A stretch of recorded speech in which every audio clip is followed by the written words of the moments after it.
قال تعالى: ومن أحسن دينا ممن أسلم وجهه لله وهو محسن واتبع ملة إبراهيم حنيفا. علی تەنتاوی دەڵێت ڕۆژێک بە قوتابیەکانم وت ئەگەر کەسێکی بێگانە بێت بۆ ناو ئێوە بڵێ سەعاتێک دەرفەت و کاتم هەیە فێری ئیسلامم بکەن، چۆن فێری ئیسلامیەکەن؟ پێیان وتەی مامۆستا ئەی ئوستادی ئێمە بەڕاستیەکەی بە سەعاتێکی هیچمان پێ ناکرێت، ئێمە دەبێت ئەم کەسە فێری تەوحید و تەجوید و فیقه و بابەتەکانی شەرع بکەینەوەش بە دوو سێ ڕۆژ ئەنجا ئەتوانین بۆی بکەین. وتی بەڕاستی جێگای سەر سوڕمانە ئێوە نەتوانن بە سەعاتێک خەڵ فێری ئیسلام بکەن. کابرایەکی دەشتەکیە هاو بۆ لای پێغەمبەری خوا صلی الله علیه وسلم پرسیاری لێ کرد، بە چەندێ ڕێک وەڵامی ئەداوە. کابرای دەشتەکیە گەڕاو بە ناو قەومەکەی خۆی و ئیسلامەتی بڵاوە کردەوە. ڕۆژی وا هەبوو هەموو قەومەکەی موسڵمانە بوون لەسەر دەستی پیاوێکی خەڵکی دەشتە. ئێمە زۆرینەمان کاراکتەرێکی خراپین بۆ ئیسلام. لە زۆرینەی بڵندگۆکانەوە ئەوەی کە تایە باز ناکرێت ئیسلامە، ئەوەی کە ڕۆح ناکرێت بە ناخ و بە دڵی خەڵکە ئیسلامە. خەڵک هەموو شتێکی قبوڵە جگە لە ئیسلام. ئەو ژێسا بە بەڵگە بۆتانە سەلمێنم.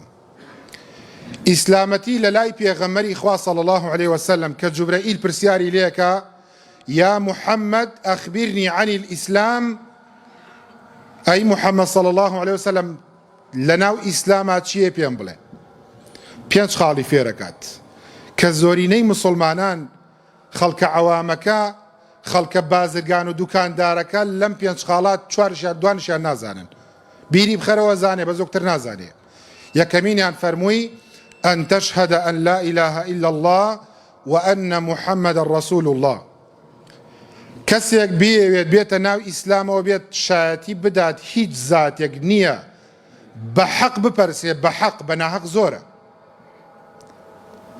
بە حەق بپەرسێت جگە لە زاتی ئەڵڵا جەلە جەلالوه، و شایەتی بدات کەمە هەر یەکەم خاڵە و دوو فەقەرەیە، شایەتی بدات هیچ کەسێک پێشەوا و پێغەمبەری ئەو نییە سەلامی خوای لەسەر بێت جگە لە محەممەد صلی الله علیه وسلم. ئەوە خاڵی یەکەم. پاشان کە شایەتمانی هێنا نوێژ بکات، نوێژەکانی ڕابگرێت بە دەستنوێژی، بە ڕکوعی، بە سەجدەی، بە کاتەکانی، بە جەماعەتەکانی، ئاگای لە نوێژەکانی بێت. ئەوەش سەلمێنەری ئەوەیە کە ئینسانی نوێژنەکەر مسلمان نییە، چونکە لە ناو دایرەکان نییە. خاڵی سێمینیان فەرمووی مانگی ڕەمەزان بە ڕۆژوو بێت، و هەروەها زەکاتی ماڵەکەی بدات، و هەروەها حەجی ماڵی خوای پەروەردگار بکات، توانای ماڵی و جەستەیشی هەبێت. ئەوە ئیسلامە. محەممەدی کوڕی عەبدولوهاب بە ڕەحمەت بێت لە سەرەتای کتابی الئوسوول الثەلاثە سێ بنچینەیە کە خەڵکێکی زۆر گاڵتە بەم کتێبانە ناکەن، بەڵام ئەو کتێبانە بەڕاستیەکەی ئەسڵی ئیسلامەتیە. ئەڵێمە چییە؟ کۆمەڵی نامیلکەی بچووکەی خوێنن. ئەوە نامیلکەی پیاوە، ئەوە نامیلکەی پیاوی مەردە، ئەوە نامیلکەی ئافرەتی مەردە، ئەوە کتابی بۆ خواسڵحاوانە. قەبرپەرستان و دۆستی قەبرپەرستەکان ئاگایان لەو کتابانە نییە. هەر بۆ خۆتان پیرۆستان بێ بە دوای چیرۆک و بە دوای هەڵخەڵەتاندنی پیرەپیا و پیرەژنا بن هەتا ئەگەن بە قیامەتێک کە ئەوەی لەسەری بوون باتڵ بوو. لە یەکەمین پێناسەیە کە پرسیاری ئیسلامە کرێت: وەما دینوک، دینەکەت چییە؟ ئەڵێ دینی من ئیسلامە. ئیسلام چییە؟ الئیستیسلام لله بالتەوحید، خۆت تەسمیلی خواکەیت، ملکەچەکەی بۆ تەوحیدی خوای پەروەردگار. تەوحید چییە؟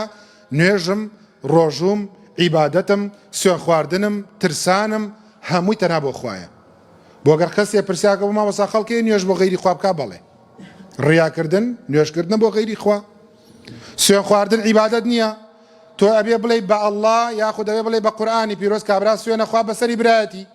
ئەوە شەریک بۆ خوا قەراردانە. کەواتە ئێمە زۆری نەمان هێشتا لە ئیسلام حاڵی نی خۆت تەسمیلی خوای پەروەردگار بکەی یەخواپەرست بە تەنها خوای پەروەردگار پەرستە هیچ شتێک شایەنی پەرستن نیە جگە لە ذاتی ئەڵڵا والئینقیاد له بالطاعة خۆت ملکەچی فەرمانی خوا بکە بۆ نوێژەکانت بۆ ڕۆژوو سپیایی وایە خۆی مانگی ڕەمەزان ناگیرێ خۆی هەوەسی نییە بێ ملت کەچ بکەیت زەکاتت هەیە بێ ملت کەچ بکەی بیدەی حەجیە پاراکەیتە دەستی عەرەبەوە بێ ملت کەچ بکەی بڕۆی بۆ مەکە و مەدینە لەوێەوە ئەرکانی ئیسلامە ماڵت هەیە توانات هەیە خۆ هەر خوای پەروەردگار وا بە ئاسانی لێ ئەگەڕێتەوە تەمەنێک بەڕێیەکەی ئاگاد لەو عیبادەتانە نییە والبراءة من الشرك وأهله دووربی لەوانی شەریک بەخوا قەرارەدەن و لە ئەهلەکەیشیان لە خۆیان لە گومەزەکەیان لە قەبرەکەیان لە مەرقەدەکەیان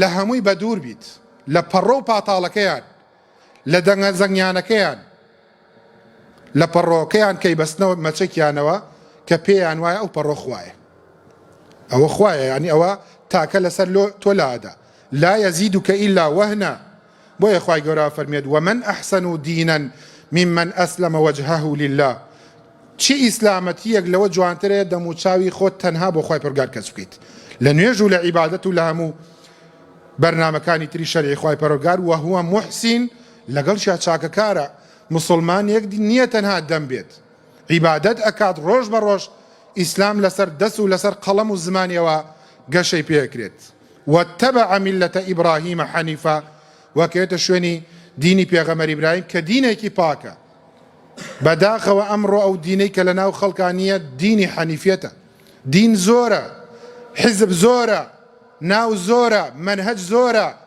بەڵام ئەوەی کە لە ناو خەڵکانیە ئیسلامی حەقیقەتە پەروەردگارش چی لە ئێماوێ یا ئەیها الذين آمنوا ادخلوا في السلم كافة ئیمانداران بە تەواوەتی بچنە ناو ئیسلامەوە بە تەواوەتی بەشێکیمان قبوڵ و بەشێکیمان قبوڵ نییە